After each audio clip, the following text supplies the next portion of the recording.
So I was talking about what we call the five components of self-improvement and how to have positive social impact. And the first one we talked about, which was your self-talk. Well, today we're going to talk about how to manage stress. Do we all have stress? Yes, we all have stress.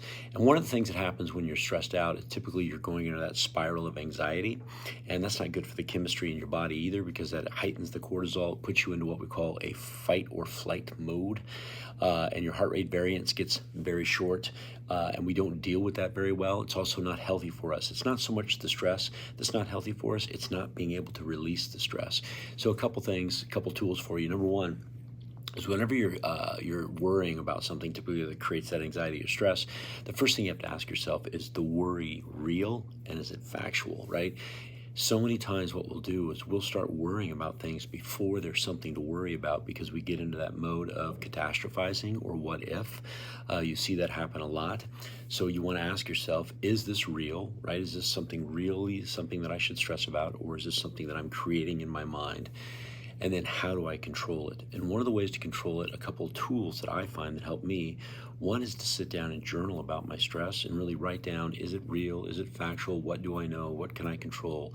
And what's the opposite of what I'm worrying about, right? What would be the opposite outcome of what I'm worrying about? And then how am I going to today focus energy on that, right? Focus energy on that. The other thing that I find that when I'm stressed, a couple of things that I need to do is exercise.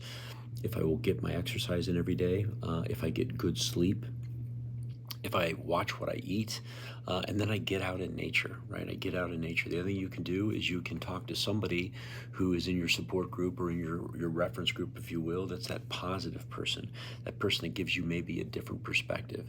Because here's what I'm going to tell you, we're always going to have some form of stress in some way, shape, or form.